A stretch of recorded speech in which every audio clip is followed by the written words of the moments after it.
Hello friends, welcome है आप सभी का क्लास 11th के ऑनलाइन क्लासेस में। तो लास्ट लेक्चर में अपन यूनिट्स एंड मेजरमेंट के जो चैप्टर था हमारा सेकंड, जिसमें हमने फिजिकल फंडामेंटल फिजिकल क्वांटिटीज इनको स्टडी किया, ठीक है। और लास्ट लेक्चर में हमने कुछ प्रीफिक्स को स्टडी किया था, ठीक है, जिनका भी फिजिक्स में बहुत रोल होता है। आज अपन एक नया चैप्टर नया टॉपिक स्टार्ट कर रहे हैं, मेजरमेंट ऑफ लेंथ, क्योंकि ये हमारा चैप्टर ही जुड़ा हुआ है मेजरमेंट से और यूनिट। तो यूनिट तो अपन पहले स्टडी कर चुके हैं, 7 फंडामेंटल फिजिकल क्वांटिटी है, उनकी कुछ यूनिट्स होती है, उनके कुछ सिंबल होते हैं। 2 सप्लीमेंट्री क्वांटिटी होती है, उनके कुछ सिंबल हैं, यूनिट है। फिर और जो डेराइव्ड क्वांटिटी है उनके भी कुछ यूनिट होते हैं, जो आपकी बुक में टेबल में दे रखे हैं। आप अगर चाहते हो तो उनको अच्छे से तैयार कर सकते हो, वैसे वो आगे डिटेल में आएंगे तो उनको अपन स्टडी कर लेंगे। ओके, मेजरमेंट ऑफ लेंथ, अपन बात कर रहे हैं लेंथ, टाइम और मास की। तो इनके लिए सबसे पहले अपन लेंथ का मेजरमेंट अपन किस प्रकार से करते हैं, ठीक है।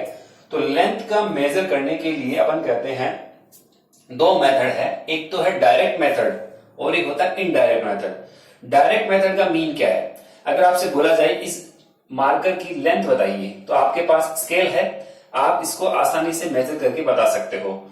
तो अगर मान लो आपको पूछा जाए, बहुत छोटे लेवल पे अगर पूछा जाए, तो कहां तक अपन मेजर कर सकते हैं, हमारी स्केल का जो मेजरमेंट पॉइंट है, या अपन कह सकते हैं मेजरमेंट की जो लिमिट है वो कहां तक है, तो वो अपन कहते हैं 1 mm तक का हमारी स्केल है, वो आसानी से मेजरमेंट कर सकती है, जिसको अपन आगे जाके लिस्ट काउंट भी बोलेंगे।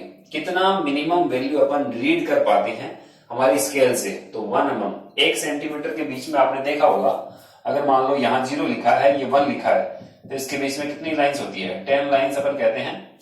तो ये 1 mm 2 mm 3 mm 4 mm 5 mm 6 7 8 9 और ये 10 mm, ठीक है। तो 1 सेंटीमीटर इक्वल्स टू 10 mm अपन को पता है होते हैं, ठीक है। तो ये 1 mm मिनिमम रीड कर सकता है स्केल। मैक्सिमम अपन देखें तो हमारा स्केल जितना भी अपन बना सकते हैं, तो अपन डे टू डे लाइफ में जो यूज कर सकते हैं वो 10⁻³ मीटर से 10⁻+2 मीटर का स्केल जो है, वो डायरेक्ट मेथड से अपन इसको आसानी से मेजर कर सकते हैं। 10⁻³ मीटर का मतलब ही होता है 1 mm मिलीमीटर, जिसको अपन कहते हैं 1 mm, ठीक है। और ये 10⁻² मीटर तक का अपन आसानी से मेजर कर पाते हैं, ठीक है। फिर दूसरा, अगर मान लो इससे छोटी डिस्टेंस है, 1 mm से छोटी डिस्टेंस है, तो उसको अपन कैसे मेजर करें? तो उसके लिए आप स्टडी करोगे प्रैक्टिकल में, एक डिवाइस होती है जिसे अपन कहते हैं वर्नियर कैलिपर्स, ठीक है। ये कुछ वर्नियर कैलिपर्स ऐसी शेप का कुछ होता है, जिसको आप स्टडी करोगे लेबोरेटरी में आपको मिल जाएगा ये, ठीक है। ये यहाँ पे इसके 2 जो होते हैं और ये स्केल यहाँ पे लिखा हुआ रहता है, तो ये वर्नियर कैलिपर्स बोला जाता है। इसकी मदद से अपन क्या कर सकते हैं, इसकी सहायता से आप क्या कर सकते हो, 1 mm से छोटी डिस्टेंस है, यानी 0.1 mm तक की रीडिंग अपन रीड कर पाते हैं वर्नियर कैलिपर से, ठीक है। अगर 0.1 mm से भी छोटी आपको डिस्टेंस मेजर करना है, उसके लिए अपन काम में लेते हैं स्क्रू गेज, ठीक है। स्क्रू गेज भी आपको लेबोरेटरी में देखोगे आप, एक यू शेप का बना हुआ एक स्क्रू गेज होता है, ठीक है। इसमें यहाँ पे एक पेच रहता है, ठीक है। इस पेज को अपन क्या करते हैं, रोटेट कराएंगे तो मेजरमेंट यहां कर सकता है। ये कहां तक की मेजरमेंट कर सकता है? ये 0.01 mm तक की रीडिंग अपन को दे सकता है, ठीक है। तो ये डायरेक्ट मेथड हो गई। डायरेक्ट मेथड का मतलब सीधा सीधा आपके पास स्केल पड़ा है, आप आसानी से उसको रीड करके और बता सकते हो कि ये मेजरमेंट इतना है, ठीक है। तो ये स्केल से मेजरमेंट हो गया, ये वर्नियर कैलिपर्स से। वर्नियर एक साइंटिस्ट का नाम है, ठीक है, ये वर्नियर कैलिपर्स, ठीक है। वर्नियर साइंटिस्ट है, कैलिपर्स का मींस वो मेजरमेंट्स है। तो वर्नियर कैलिपर्स एक इंस्ट्रूमेंट है जिसकी मदद से अपन 0.1 mm तक की डिस्टेंस मेजर कर सकते हैं। अगेन स्क्रू गेज एक अनदर यूनिट होता है, अनदर अपन कहते हैं इंस्ट्रूमेंट होता है, जिससे अपन 0.01 mm तक की रीडिंग अपन देख सकते हैं। तो ये डायरेक्ट मेथड से आप लेंथ का मेजरमेंट कर सकते हो, ठीक है। तो ये हो गया डायरेक्ट मेथड। अब अपन बात करते हैं इनडायरेक्ट मेथड कौन से होते हैं। इनडायरेक्ट मेथड में अपन कहते हैं आपके पास कोई इंस्ट्रूमेंट वगैरह नहीं है, लेकिन अपन कुछ उसमें कैलकुलेशन वगैरह करके और फिर अपन लेंथ का मेजरमेंट करते हैं, ठीक है। तो डायरेक्ट मेथड तो अपन क्या करेंगे, 10 to the power -3 metre to 10 to the power +2 metre, या 2 लिख देता हूं मैं केवल, +2 मीटर तक का मेजरमेंट अपन कर सकते हैं जनरली, या फिर वर्नियर कैलिपर से, ठीक है, वर्नियर कैलिपर, ठीक है, या फिर स्क्रू गेज। ये डायरेक्ट मेथड हो गए। इनडायरेक्ट मेथड में अपन देखेंगे पैरेलक्स मेथड।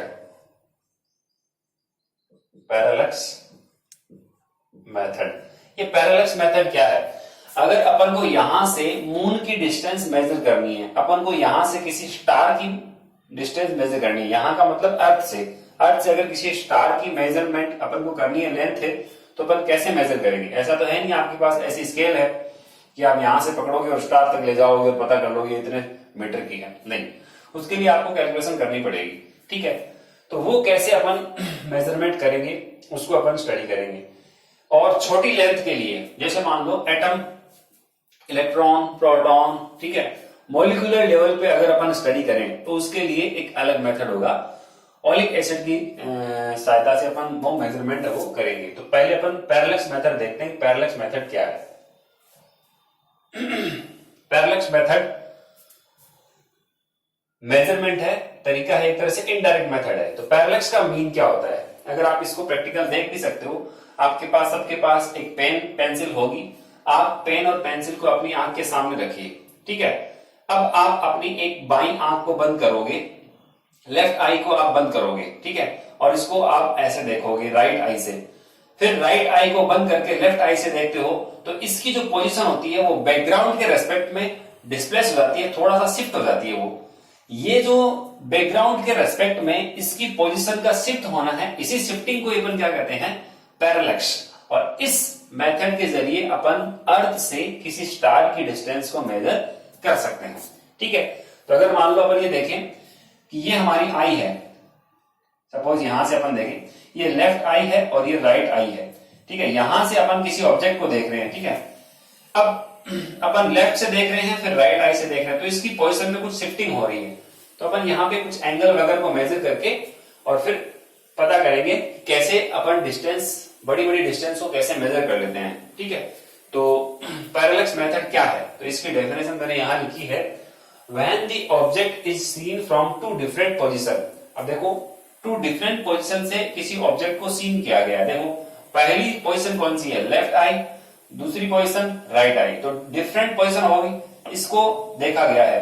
तो फिर आगे, the shifting of position of an object with respect to background. Shifting हो जाती है किसकी, जो पोजीशन है ऑब्जेक्ट की वो शिफ्टिंग हो रही है, उस शिफ्टिंग को ये अपन क्या कहते हैं, पैरेलक्स कहते हैं, ठीक है। The shifting of position of an object with respect to background is called parallax. तो ये शिफ्टिंग को अपन ने क्या कहा है, पैरेलक्स कहा है। अब इस मेथड के जरिए अपन कैसे मेजर करेंगे, किसी प्लेनेट का डिस्टेंस, किसी स्टार का डिस्टेंस अर्थ से कितना है उसको अपन मेजर करते हैं, ठीक है। तो यहाँ पे इसी मेथड के जरिए अपन दो पॉइंट को स्टडी करेंगे। पहला है to measure the distance D far away planet, दूसरा है size of astronomical object. Astronomical कोई भी ऑब्जेक्ट हो, स्टार हो, प्लेनेट हो, ठीक है, या फिर अपन कहें कोई सैटेलाइट है, या फिर अपन कहें जैसे मून है, तो मून की डिस्टेंस अर्थ से कितनी है उसको भी अपन कैलकुलेट कर सकते हैं, किससे, अर्थ, इसी मेथड से, पैरेलक्स मेथड से। तो अब देखना, अब ये मान लो ये कोई स्टार है, ठीक है, और ये अर्थ है, तो अर्थ से आपको स्टार की डिस्टेंस मेजर करनी है, कैपिटल डी की वैल्यू अपन को मेजर करनी है, ठीक है। तो अपन क्या करते हैं, अर्थ के किसी एक, मान लो यहां दो पॉइंट है, ये ए पॉइंट हो गया और ये बी पॉइंट, इन दोनों पॉइंट से इस ऑब्जेक्ट को देखा जाता है, ठीक है। अब ये बहुत दूर है, तो अगर आप अपनी आई से देखोगे तो बहुत स्मॉल एंगल बनाएगी आपकी आंखों पे, तो उसको तो मेजरमेंट नहीं हो पाएगा। तो फिर क्या किया जाता है, ये अर्थ है तो थोड़ा सा ये डिस्टेंस को अपन बढ़ा देते हैं। ये जो डिस्टेंस होती है, जो अर्थ के ऊपर दो पॉइंट से आप इस स्टार को ऑब्जर्व कर रहे हो, ये जो डिस्टेंस होती है इसे अपन कहते हैं बेसिस, ठीक है। और ये जो एंगल होता है थीटा, ये एंगल है थीटा। ये यहां से अपन बोलते हैं, यहां आप एक टेलीस्कोप रखते हो, दूसरा यहां एक टेलीस्कोप रखते हो और फिर मेजर करते हो स्टार को, ठीक है। ये डिस्टेंस को मेजर करते हैं अपन। तो पहले अपन देखो कैसे किस टाइप से मेजर किया जाएगा।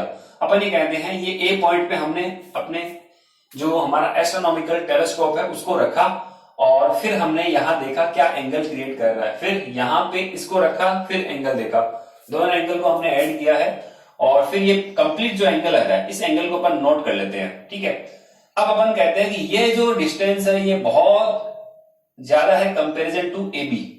भाई आप अर्थ के 2 पॉइंट से इस स्टार को देख रहे हो तो ये डिस्टेंस तो अपन कह सकते हैं बहुत ज्यादा, अपन कह सकते हैं लगभग 10 टू दी पावर 8 11 मीटर के लगभग। ठीक है, यानी करोड़ों अरबों किलोमीटर की अपन बात कर रहे हैं, ये इतना ज्यादा दूर है स्टार हमसे। और ये वाले डिस्टेंस तो अपन कहते हैं कुछ किलोमीटर ही है। ठीक है, तो अपन क्या कहें कि इस पूरे को अपन एक आर्क मान सकते हैं, जैसे ये पूरा एक सर्किल हो मानो और ये सर्किल का जो छोटा सा पार्ट है ये आर्क मान लेते हैं और ये एंगल है। ठीक है, और अपन ने स्टडी किया है एंगल इक्वल्स टू एंगल को अपन क्या कहते हैं यहाँ थीटा, तो थीटा है एंगल। एंगल इक्वल्स टू क्या होता है arc upon radius, arc upon radius. तो थीटा इक्वल्स टू यहाँ आर्क तो कौन हो गया अभी बी, ये डिस्टेंस कितनी है बी, ये वाली डिस्टेंस, और रेडियस ये डिस्टेंस कितनी होगी डी। तो अब आप यहां से कैपिटल डी की वैल्यू फाइंड कर सकते हो। तो कैपिटल डी इक्वल्स टू क्या आएगा B upon theta, B upon theta. एक चीज आपको ध्यान रखनी है, जो थीटा है यहाँ रेडियन में है, ये हम स्टडी कर चुके हैं, एंगल है ये प्लेन एंगल जिसको अपन रेडियन में मेजर करते हैं। ठीक है, तो ये फॉर्मूला हमारा आ गया है, कैपिटल डी डिस्टेंस हमने फाइंड कर ली। यहां लिख सकते हो हियर थीटा इन रेडियन, ये रेडियन में एंगल लेना है, अगर डिग्री में है तो उसको रेडियन में कन्वर्ट करेंगे। अभी अपन सीखेंगे कैसे इसको मेजर किया जाता है रेडियन में। ठीक है, और बी डिस्टेंस क्या है, बी यहाँ बेसिस है, बी जो है इसे अपन कहते हैं बेसिस, ये अर्थ से देखा जा रहा है। ठीक है, ये बी बेसिस है और कैपिटल डी डिस्टेंस होगी, ये फार डिस्टेंस होगी। ठीक है, तो यहाँ कैपिटल डी जो डिस्टेंस है, डिस्टेंस बिटवीन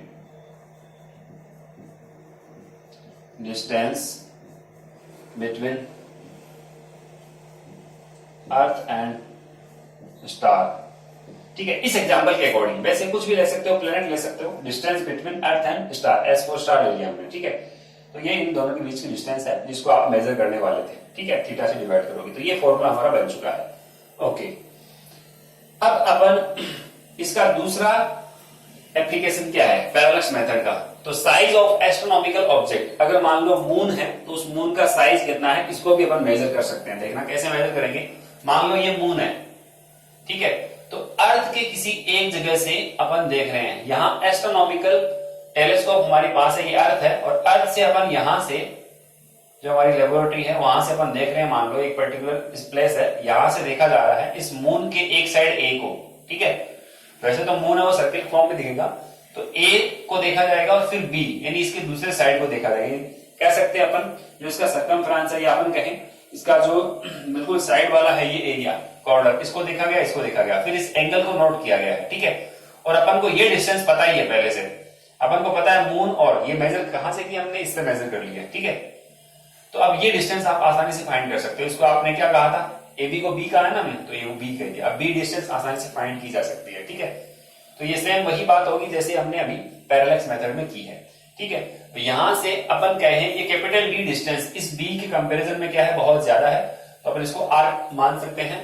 तो यहां से आप बोलोगे थीटा इक्वल्स टू क्या बन जाएगा, सेम वही प्रोसीजर रहेगी, बोलो आर्क अपॉन रेडियस। तो यहां से आपको आर्क की वैल्यू चाहिए, तो आर्क यानी यहां अपन कह सकते हैं size of moon, size of moon यानी इसका ये क्या है, डायामीटर है, इसको डायामीटर बोल दो भले आप। ठीक है, या फिर इसको अपन क्या कह सकते हैं, डायामीटर। तो ये कितना आएगा भाई, बी की वैल्यू कितनी आएगी, तो ये आएगा डी इंटू थीटा। बस ये फॉर्मूला हमने यहां से डिराइव कर लिया है। तो इसके दोनों ही एप्लीकेशन है, किसी प्लेनेट का डिस्टेंस फाइंड करना अर्थ से, या फिर अपन कह सकते हैं किसी भी एस्ट्रोनॉमिकल ऑब्जेक्ट का साइज पता करना, कितना उसका अपन कह सकते हैं डायामीटर है, कितना बड़ा वो प्लेनेट है या कितना बड़ा वो स्टार है, इसको अपन पता कर सकते हैं। ठीक है, लेकिन इसकी भी एक लिमिटेशन होती है इस मेथड की भी, कि ये 100 लाइट ईयर से कम के लिए ही अपन बोलते हैं ये डिस्टेंस है वो मेजर कर सकता है। लाइट ईयर क्या है इसको अपन नेक्स्ट वीडियो में देखेंगे। लाइट ईयर एक्चुअल में डिस्टेंस का यूनिट होता है, यानी अपन जनरली आपको बता देता हूं कि अपन कहते हैं 1 ईयर में लाइट जितनी डिस्टेंस ट्रेवल करता है वो डिस्टेंस क्या कहलाती है, 1 लाइट ईयर। अब ईयर नाम सुन के आपके दिमाग में आ रहा होगा ये तो किसका यूनिट होना चाहिए, टाइम का होना चाहिए, लेकिन 1 लाइट ईयर जो होता है 1 लाइट ईयर, ये डिस्टेंस अपन कहते हैं एक ईयर में कितने डे होते हैं 365, ठीक है 365 ऑलमोस्ट। तो अपन कहते हैं एक ईयर के अंदर जो लाइट है वो जितनी डिस्टेंस ट्रेवल करती है, अब लाइट की स्पीड आपको पता है 3 × 10⁸ मीटर पर सेकेंड है, तो जितनी, ये तो बहुत ज्यादा स्पीड है, यानी अपन कह सकते हैं 3 लाख किलोमीटर पर सेकेंड एक सेकंड में चल रही है। तो एक ईयर में यानी एक साल में जितना ये डिस्टेंस चलेगी वो डिस्टेंस कहलाती है 1 लाइट ईयर, ठीक है। तो ये 100 लाइट ईयर से कम डिस्टेंस के लिए ही अपन बोल सकते हैं एप्लीकेबल होता है, उससे ज्यादा डिस्टेंस के लिए एंगल बहुत स्मॉल हो जाता है, फिर उसको मेजर करना मुश्किल हो जाता है, ठीक है। तो इसलिए इसकी लिमिटेशन भी अपन आगे लिख देंगे। अब बात आती है थीटा की। ये थीटा जो है ना इसको आपको किस में लेना है, रेडियन में लेना है, डिग्री में नहीं लेना। लेकिन यहां अगर मान लो डिग्री में दिया हुआ है तो आप उसको कन्वर्ट करोगे रेडियन में। तो पहले आप देखो ये पूरा का पूरा जो सर्कमफ्रेंस होता है ये सेंटर पे अपन कहते हैं कितना एंगल सबटेंड करता है। तो अपन को पता है ये पूरा एंगल देखो ये 90 हो गया, फिर ये वाला 90 हो गया, बचा हुआ ये 90 हो गया, ये 90, तो पूरा कितना हो गया 360 डिग्री। 360 डिग्री एंगल है वो सबटेंड होता है पूरा का पूरा कहां, सेंटर पे, ठीक है। तो यहां अपन लिखेंगे 360 डिग्री इक्वल्स टू 360 डिग्री को अपन लिख सकते हैं 2 पाई रेडियन। ये पता है हमें टोटल कितना एंगल होगा 2 पाई रेडियन, ठीक है। यानी ये हो गया कि इसको अगर 2 से डिवाइड करें दोनों तरफ तो 180 degree equals to pi radian, ठीक है। तो 1 डिग्री इक्वल्स टू क्या बनेगा, पाई अपॉन 180, ठीक है। देखो यहां पे मैंने 180 डिग्री इक्वल्स टू पाई है, तो अगर 1 डिग्री यहां रखते हैं तो 180 को इधर ट्रांसफर करते हैं अपन, तो क्या बन जाएगा पाई अपॉन 180, ठीक है। यानी 1 डिग्री में कितने रेडियन होते हैं, अगर आपसे पूछे 1 डिग्री में रेडियन कितने होते हैं तो पाई अपॉन 180 रेडियन होते हैं। यहां डिग्री मत लगा देना, ये ओनली नंबर है। पाई की वैल्यू कितनी होती है, पाई की वैल्यू होती है 3.14, ठीक है। थोड़ा यहां ऊपर लिख देते, चलो यहां से 1 डिग्री इक्वल्स टू पाई की वैल्यू कितनी 3.14 और इसमें डिवाइड कर दो किसका 180 का, तो आपको मिलेगा 1.74 इंटू 10⁻⁻2 और वो आएगा किसमें, रेडियन में, ठीक है। आप डिवाइड करके देख लेना 1.74 इंटू 10⁻⁻2 रेडियन, तो ये मिल गया हमें 1 radian equals to pi upon 180 radian और 1.74 इंटू 10⁻⁻2, ठीक है। अब अपन ये कहते हैं कि 1 डिग्री के अंदर कितने मिनट होते हैं। अब आप कहोगे डिग्री तो एंगल की यूनिट है और मिनट जो है वो टाइम की है, आप एंगल को टाइम के साथ कैसे रिलेट कर रहे हो, तो ये थोड़ा सा ध्यान देने वाली बात है। ये वो टाइम नहीं है, अपन मिनट जो बोल रहे हैं ये आर्क मिनट बोली जाती है, ठीक है। अगर अपन मेजर करेंगे एंगल को तो यहाँ पे जो एंगल रहेगा वो आर्क एंगल के अकॉर्डिंग रहता है, ठीक है ना, यानी आर्क मिनट। तो 1 डिग्री के अंदर डिग्री का सिंबल होगा ये ऐसा, 1 डिग्री के अंदर 100 मिनट होते हैं, 100 आर्क मिनट। ये वो मिनट नहीं है जैसे अपन कहते हैं 1 सेकंड 2 सेकंड, मिनट टाइम वाला मिनट नहीं है। अब ये एंगल का ही यूनिट है मिनट, और मिनट का जो सिंबल होगा वो ओनली 1 डेज होता है, ठीक है, ठीक है। और अगर अपन कहें 1 मिनट में कितने सेकंड होते हैं तो 1 मिनट में 60 सेकंड होते हैं। तरीका तो वही है हमारा कि 1 मिनट में कितने सेकंड होते हैं, 60 सेकंड होते हैं। तो यहां पर 1 मिनट इसको मैंने डेज से दिखाया और जो सेकंड वाला है उसको डबल डेज से दिखाया गया है। तो ये आपको याद रखना पड़ेगा कि 1 डिग्री इक्वल्स टू 60 मिनट और 1 मिनट इक्वल्स टू 60 सेकंड, ठीक है। अब ये थोड़ा सा कन्वर्जन है, ये आपको थोड़ा याद रखना पड़ेगा और कैसे बना वो मैं बता देता हूं यहाँ पे। तो ये तो आपको फर्स्ट तो एक्सप्लेन कर ही दिया मैंने कि 1 डिग्री इक्वल्स टू 1.74 इंटू 10⁻⁻2 कैसे आया, पाई अपॉन 180 और 3.14 में 180 का डिवाइड करोगे तो ये आपको मिलेगा ये वाली क्वांटिटी, ठीक है। अब 1 डिग्री में 60 मिनट होते हैं, तो ये वाली चीज मैंने यहां लिख दी, ये 60 मिनट में इतने रेडियन है, ठीक है। 60 मिनट में अगर इतने रेडियन है तो 1 मिनट में कितने रेडियन होंगे, आप यहां से 1 मिनट में रेडियन निकालने के लिए तो 1 मिनट इक्वल्स टू 60 सेकंड और आप 60 को डिवाइड कर दो, यानी इसमें आप 60 का डिवाइड करोगे तो 60 का डिवाइड करते आपको क्या मिलेगा 2.91 इंटू 10⁻⁻4 रेडियन, ठीक है। आप करके चेक कर सकते हो इसको। फिर 1 मिनट में हमने कह दिया 60 सेकंड, तो 60 सेकंड में अगर इतने रेडियन हैं तो एक सेकंड में कितने होंगे, 60 से और डिवाइड कर दो। अगर इसको 60 से डिवाइड करोगे तो आपको क्या मिलेगा, 4.85 into 10 to the power minus 6 radian. तो मैं इसको यहां से बता देता हूं, फिर से ये मैं इरेज कर रहा हूं, ये आपको एक्सप्लेन करने के लिए लिखा था, ठीक है। तब आपको ये ध्यान में रखना पड़ेगा, क्योंकि जब आप ये एंगल यहां रखोगे, ये एंगल किस में रखना है, रेडियन के अंदर, तभी आपको सही रहेगा, ये आंसर मिलेगा हमारा, क्योंकि हमने थीटा को रेडियन में लिए न कि डिग्री में, ठीक है। तो 1 डिग्री में इतने रेडियन, 1 मिनट में इतने रेडियन और 1 सेकंड में इतने रेडियन, ठीक है। इतने मतलब 4.85 into 10 to the power minus 6 radian, और 1 मिनट में 2.91 into 10 to the power minus 4 radian, और 1 डिग्री में जो रेडियन होता है 1.74 into 10 to the power minus 2 radian. ये आपकी एनसीईआरटी की बुक में आपको मिल जाएगा। अब इसके ऊपर न्यूमेरिकल है वो 2.3, एग्जाम्पल नंबर 2.3 और एग्जाम्पल नंबर 2.4, ये आपको सोल्व करना है, जो इसी फॉर्मूले के ऊपर बेस है। ये दोनों फॉर्मूले इसमें यूज हो जाएंगे, ठीक है। तो ये मैंने आपके ऊपर काम छोड़ दिया, सिर्फ सिंपल कैलकुलेशन करनी है। कैपिटल डी की वैल्यू आपको फाइंड करनी है, बी की वैल्यू गिवन है, थीटा आपको गिवन है। अगर थीटा रेडियन में गिवन है तो उसको कन्वर्ट कर लेना, सॉरी थीटा अगर डिग्री में दिया हुआ है तो इसको रेडियन में कन्वर्ट कर सकते हो, ठीक है ना। जितना भी डिग्री हो उसको कन्वर्ट कर सकते हो। जैसे दिया गया थीटा, थीटा की वैल्यू दी गई आपको 0.5 डिग्री, अब इसको डिग्री दे रखी है, अब इसको रेडियन में कन्वर्ट करना है। तो अपन को पता है 1 डिग्री में कितने रेडियन होते हैं, 1 डिग्री में इतने होते हैं। तो सीधा ही आप इसको किससे मल्टीप्लाई कर दो, 0.5 into 1.74 into 10 to the power minus 2 radian, बस। और इसका आप यहां डिवाइड कर दो। अगर मान लो आपको दे रखा है कि एंगल, यहां पे ये जो एंगल है, इस एंगल की वैल्यू दे रखी है मान लो 37 मिनट, तो अब 37 मिनट को, ये आर्क मिनट है, तो ये कितने रेडियन के इक्वल है। तो आपको पता है 1 मिनट में इतने रेडियन होते हैं, तो 37 में कितने होंगे, 37 into 2.91 into 10 to the power minus 4 radian, बस। इस पूरी क्वांटिटी का यहां डिवाइड हो जाएगा। ऐसे मान लो आपको दे रखा है कि ये जो एंगल मेजर किया गया, ये एंगल आया सपोज 15 सेकंड। अब सेकंड को कैसे कन्वर्ट करोगे, 1 सेकंड में इतने रेडियन है, तो 15 में कितने हो जाएंगे, 15 into 4.85 into 10 to the power minus 4 radian. तो ये कैलकुलेशन करनी है, अब इसका डिवाइड कर दोगे आप। जो भी एंगल दिया जाता है उसको आप यहां पे पुट करोगे और वैल्यू फाइंड कर लोगे,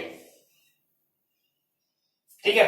तो अब आप अगर नोट करने वाली बात है तो आप हेडिंग यहां से लगाओगे, measurement of length, direct method, indirect method. Indirect method में हमने कौन सा स्टडी किया है, पैरेलक्स मेथड, ठीक है। और ये वो मेथड है जो लॉन्ग डिस्टेंस को मेजर करने के लिए यूज किया जाता है। अगर स्मॉल डिस्टेंस को मेजर करने के लिए इनडायरेक्ट मेथड की बात करें तो वो अपन आगे स्टडी करेंगे। उसमें ओलिक एसिड के लिए अपन देखेंगे किसी मॉलिक्यूल का साइज, अपन देखते हैं कि ओलिक एसिड के मॉलिक्यूल का साइज है वो अपन किस प्रकार से आइडेंटिफाई करते हैं, ठीक है।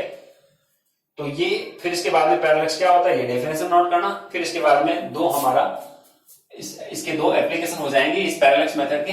First, to measure the distance capital D far away planet, किसी फार अवे प्लेनेट या फिर मान सकते हैं कोई स्टार है, इसको स्टार भी बोल सकते हो, उसकी डिस्टेंस मेजर कर रहे हैं अपन। तो यहाँ स्टार के लिए एस वर्ड यूज किया गया, angle equals to arc upon radius लगा के बस आपने यहाँ पे फॉर्मूला बनाया है। साइज अगर निकालना है तो इसको अपन नोट करेंगे। फिर इसके बाद में जब न्यूमेरिकल सोल्व करते हो तो ये कैलकुलेशन आपके लिए यूजफुल रहेगी, तो इनको भी नोट करना है आपको, ठीक है। आया कैसे, आप इसको ट्राई करके कैलकुलेशन करके चेक कर सकते हो आप। ओके डियर स्टूडेंट्स, तो आज की क्लास के लिए फिलहाल इतना ही, बाकी अपन नेक्स्ट क्लास में करेंगे। Thank you.